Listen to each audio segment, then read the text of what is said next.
Can you get an angle from here? How does that look? My name is Sherry. I am born and bred in London. My parents are both Malaysian Chinese. I am a second generation immigrant. And the favourite part of my culture is honestly just how kind of like beautiful and like, it's just so colourful. And there's so many kind of like little like folk tales and like traditions and also superstitions. If you shook your leg under the table like this, you would say it was bad. It was considered bad luck because that would be you like quote unquote shaking all of your luck away for the year. Or if you like don't finish all of the rice on your plate, then you were going to end up with like loads of spots on your face. Or if you like sat at the dinner table and you moved around from seat to seat, that was the number of like spouses you were going to have in your lifetime. Just like really silly things like that. But also like, I mean, it's been Lunar New Year recently. Yeah, everyone's been talking about it being like the year of the fire horse. And yeah, but at the same time, I don't know, it's interesting. Like I feel like there's been like this big shift towards recognizing Chinese culture. I mean, I don't know if you've seen online, there's very much this whole thing about how everyone's in a very Chinese time in their life at the moment. Which I saw the Draco Malfoy. Honestly makes me laugh so much because I was just like, yes, welcome everybody. Life like Lunar New Year is honestly one of my favorite times of year. In London, they do like big celebrations in Chinatown. They have like a show in Trafalgar Square, and then they'll do like a parade up towards Charing Cross Road. And they'll often hire lion dancers, and there's like a belief that like if lion dancers will go to various businesses like restaurants and homes and stuff, and like dancing for people in these businesses is to like give them luck and give them blessings, and then in return the people of those businesses will give them like oranges or like cabbages or like the red packets, which we call ang bao, which basically it has money in it to like bless them basically. As somebody who grew up in London as opposed to moved here just kind of off the bat, I think you're always going to have a different relationship with the place that you call home, right? Compared to it being like your chosen home. And because I grew up in the suburbs, like my experience of London was like very different to what the characteristic idea of London is. And so growing up I'd be like, I'm so bored, like there's nothing to do around here. Like my suburb is really quiet, like it's mainly just families, it's very green, it's very beautiful, but it's not like Dalston or Hackney or like King's Cross. Oh yeah, all the time. How do you deal with that? Headphones.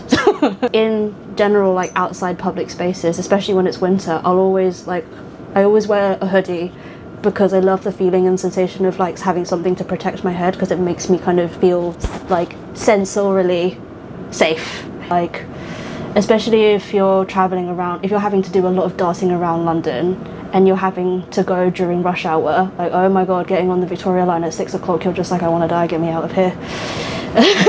Yeah.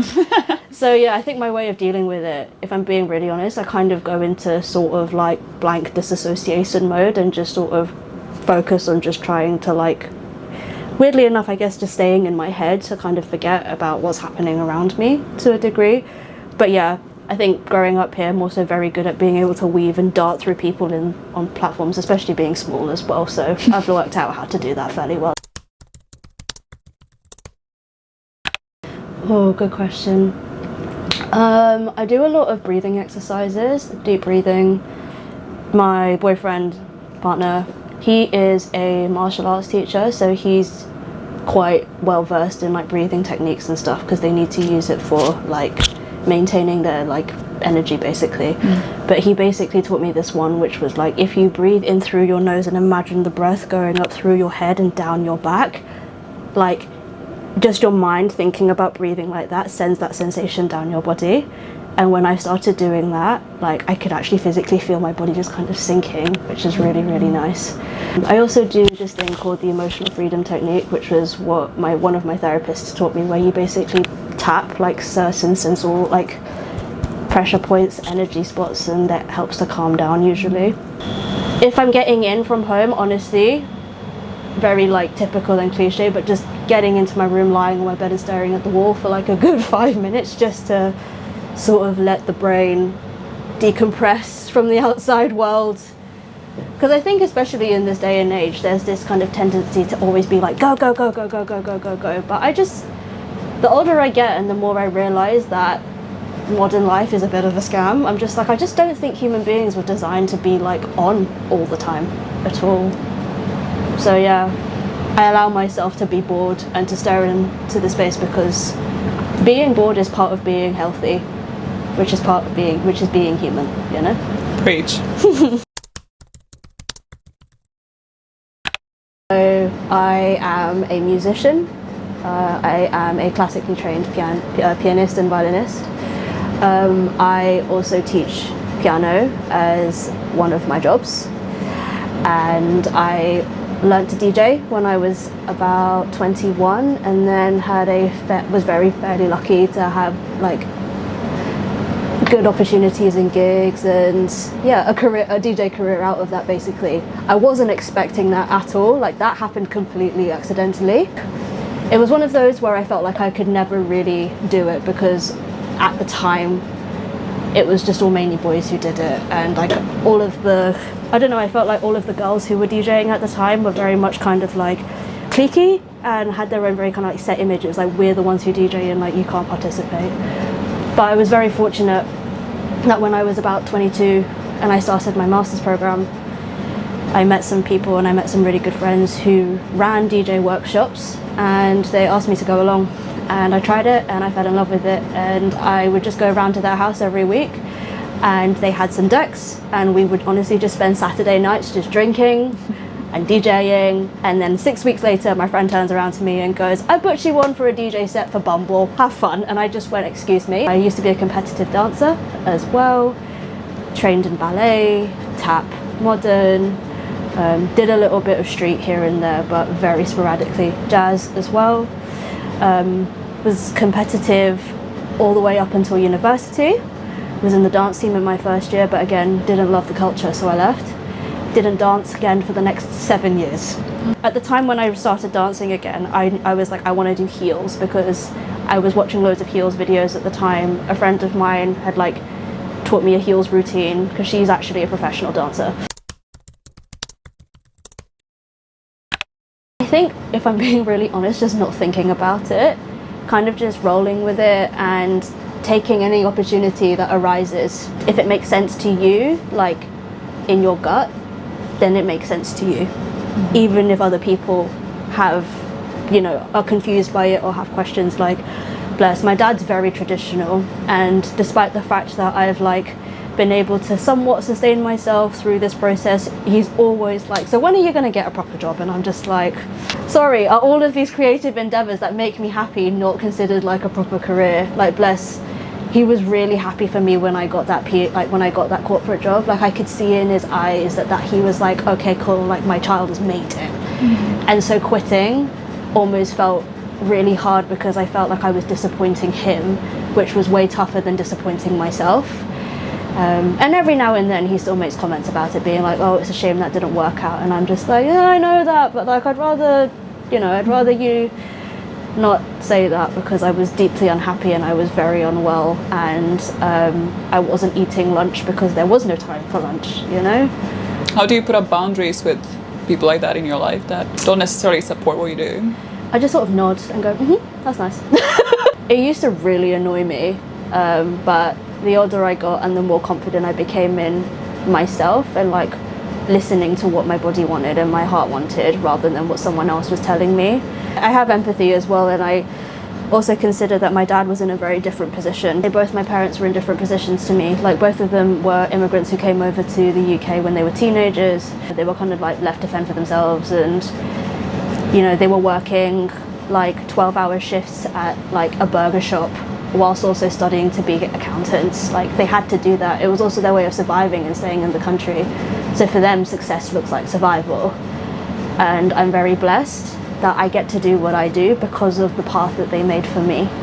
So it's also understanding that context, that my dad is operating with a completely different framework to myself. So being able to take that into account when I feel like a little bit targeted when he says stuff like that, I just go, it's just different now. Coming back to what I was saying to you about just taking any opportunity that came up.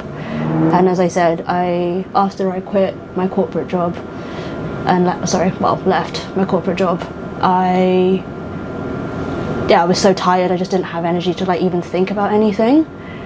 And beforehand, I, was working multiple roles. So between 2022 and 2024, actually, and up until the beginning of 2025, I was working at a music studio part-time. I was also teaching music. I was also working for a record label. I was also doing cultural consultancy / creative strategy. Did a bit of production assisting in that time. Was also dancing like once or twice a week if I could. I was wearing so many hats. And I loved it. I had so much fun. Like, my brain loves variety. I have ADHD, so I guess that's probably part of it. And then because I started getting really kind of like stressed out by this idea of like what I thought I should do. And even though that I went into this corporate job, it was a creative corporate job, and everyone was saying like, oh yeah, if you can get stability but creativity, and the role in and of itself and the actual work was really fun. I really enjoyed it. But the culture was just not for me, and also the 9-to-5 life I think just isn't for me either. Like, I love being able to pick and choose when I work. I love being able to pick and choose what I do. I also love being able to work on my own terms and independently. Like, I am quite outgoing, but at my core I am very introverted, and I retreat quite a lot, and I like being in my own space. And yeah, working in an open plan office where there weren't enough seats for the staff was my idea of hell. It just kind of felt like everyone was looking at you all the time, and when you're new it's like so overwhelming. So yeah, basically when I left, I was so exhausted, and it was almost kind of like I felt like I had to rethink everything, because I was told my whole life that getting to that point was like having made it. And then when I left, I was like, well, I tried it and it wasn't for me, so what do? I had no idea what to think.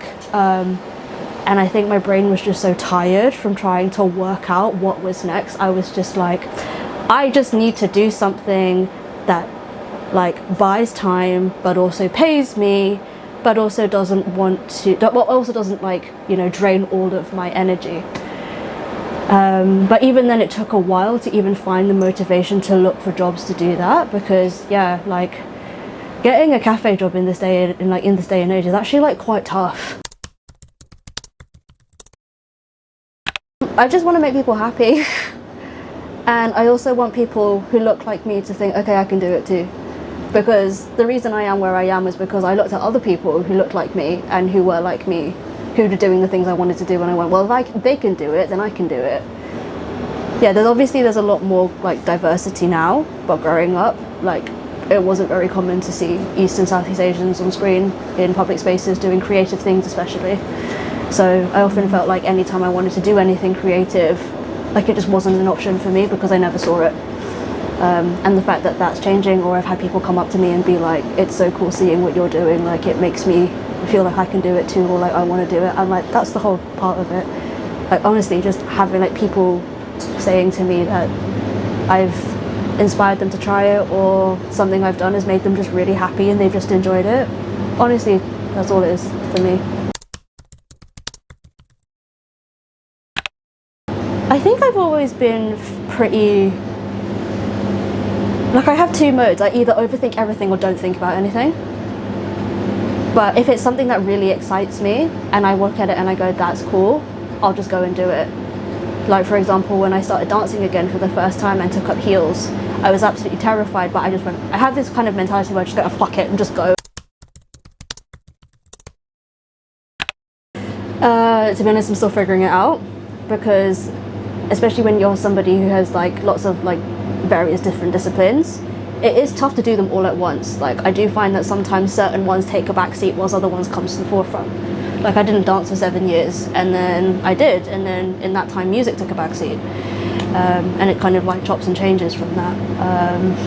Like, I was also writing for a long time. Like, I really wanted to be a journalist for ages, and then I started my own Substack like everyone else did in COVID, and then I stopped that. So yeah, I think it's just recognizing that there is a time and place for everything, and sometimes there are times to do things, and there are sometimes times to just not do them. My family, yeah. I want to be the best version of myself for them, even if they might not necessarily recognize that. But family's always been very important to me, and I want to do the best that I can for them, especially my dad, because he's given me so much. And yeah, I also want to make my mum proud. She passed away a few years ago, so I hoped that, I don't know, me growing up to be a woman, I hope that she's proud of the woman that I've become in some way. And also generally just life, like life experience and meeting new people like yourself. Like, had I not gotten this last minute job, had I not been here, I wouldn't have met you when you came into the cafe on Sunday, and I wouldn't be here being able to share this experience, which is really lovely. And that in itself is really inspirational, because it reminds you that like life is really magical, and just putting yourself out there and doing what works for you puts you in connection and contact with the people that want to be a part of that in some way, shape or form.